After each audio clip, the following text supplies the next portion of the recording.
नमस्कार मंडळी, मी प्रिया. स्वागत आहे तुमचं प्रियाज किचन मराठीमध्ये. आजची रेसिपी आपली एकदम खास आहे, जी की आपण एका कच्च्या बटाट्यापासून बनवणार आहोत. घरात उपलब्ध साहित्यात कोणतीही पूर्वतयारी न करता ही रेसिपी बनली जाते आणि लहान मुलांना तर खूपच आवडणारी आहे. आता आपल्या आईंचं टेन्शन गेलेलं आहे, कारण त्यांना पोरांना प्रत्येक वेळेस प्रश्न पडतो की आयत्या वेळेस त्यांना बनवून काय द्यायचं. तर बाहेरून न आणता घरात नक्की ही रेसिपी ट्राय करा. आता घरातले कांद्या पोह्याचे 1 वाटी पोहे घेतलेले आहे. सुरुवातीला हे पोहे आपल्याला मिक्सरला घालून वाटून घ्यायचे आहे. जास्त फाईन पावडर न करता ओबडधोबड असे आपल्याला वाटून घ्यायचे आहे. आता एक बटाटा घेतलेला आहे. हा थोडा मोठ्या साईजचा बटाटा आहे. छोटे बटाटे असतील तर तुम्ही या ठिकाणी 2 घेऊ शकता. आता आपल्याला ह्या बटाट्याची वरची संपूर्ण साल काढून घ्यायची आहे आणि बटाटा आपल्याला धुवून घ्यायचा आहे. त्यानंतर आपल्याला हा बटाटा जे वाटून घेतलेले पोहे होते ना, त्या पोह्यामध्ये घालून आपल्याला हा पुन्हा वाटून घ्यायचा आहे. तर बघू शकता, बटाट्याचे मी अशा पद्धतीने फोडी करून घेतलेल्या आहेत, जेणेकरून तो वाटताना व्यवस्थित वाटल्या जावा. तर अशा पद्धतीने आपल्याला हा बटाटा त्याच्यामध्ये घालून घ्यायचा आहे. हा नाश्ता चवीला एकदम भन्नाट होण्यासाठी त्याच्यामध्ये 3 ते 4 हिरव्या मिरच्या तुमच्या तिखटच्या चवीनुसार घाला. अर्धी इंच अद्रक घातलं. 3 ते 4 लसणाच्या पाकळ्या घातलेल्या आहेत व ज्या वाटीने आपण पोहे मोजून घेतले होते त्याच वाटीने अर्धी वाटी आपल्याला पाणी घालायचं आहे आणि मिक्सरला हे अशा पद्धतीने फिरवून घ्यायचं आहे. लक्षात ठेवा, यापेक्षा जास्त पाणी घालू नका. अर्धी वाटीमध्येच ते छान असं बारीक वाटून होतं. आता एका कढईमध्ये 1 चमचा तेल घ्यायचं आहे. तेल गरम झालं की लगेचच अर्धा चमचा जिरं आणि अर्धा चमचा मोहरी घालायचं आहे. ते छान फुलू द्यायचं, नाही तर त्याचा कडवट वास येण्याची शक्यता असते. सोबतच अर्धा चमचा पांढरे तीळ घातलेले आहेत. ह्या नाश्त्याची चव आणखी वाढवण्यासाठी या ठिकाणी मी ऑरिगॅनो अर्धी चमचा व 1 चमचा कसुरी मेथी वापरलेली आहे.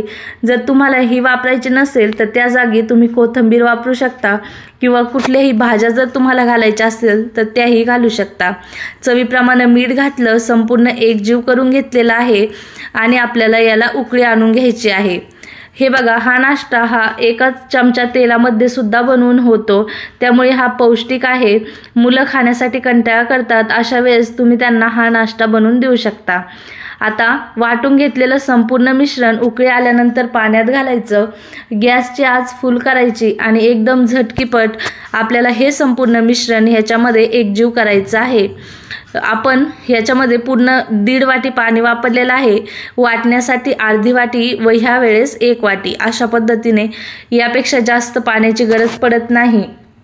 तर अशा पद्धतीने फुल गॅसवरती आपल्याला हे मिश्रण एकदम फास्ट असं एकजीव करून घ्यायचं आहे. त्यानंतर आपण त्याच्यावरती झाकण ठेवून त्याला वाफ काढणार आहोत. साधारण 2 ते 3 मिनटं आपल्याला ह्याला वाफ काढून घ्यायची आहे. आता हे बघू शकता, झाकण काढल्याच्या नंतर आपलं मिश्रण छान असं गोळा होते आणि अशा पद्धतीने पॅन पण सोडते.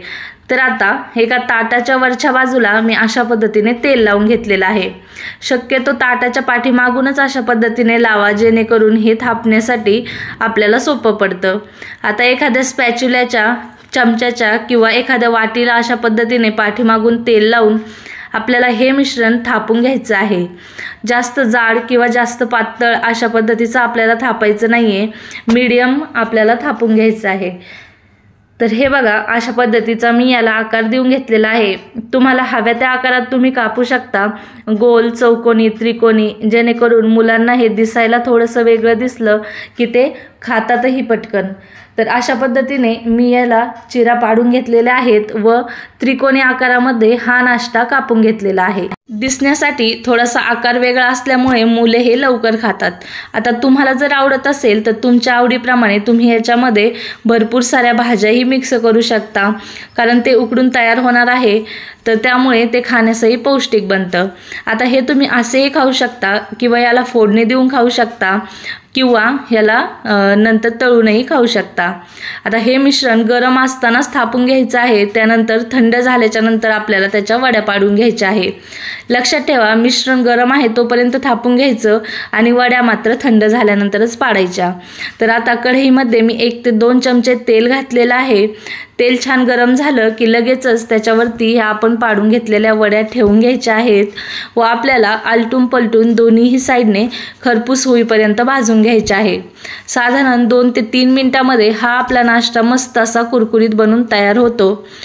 तर तुम्हाला तळायचं नसेल, तेलाचा वापर कमी करायचा असेल तर तुम्ही तसे सुद्धा खाऊ शकता किंवा फोडणी देऊन सुद्धा खाऊ शकता। बघू शकता आपला हा नाश्ता मस्त असा कुरकुरीत बनून तयार झालेला आहे।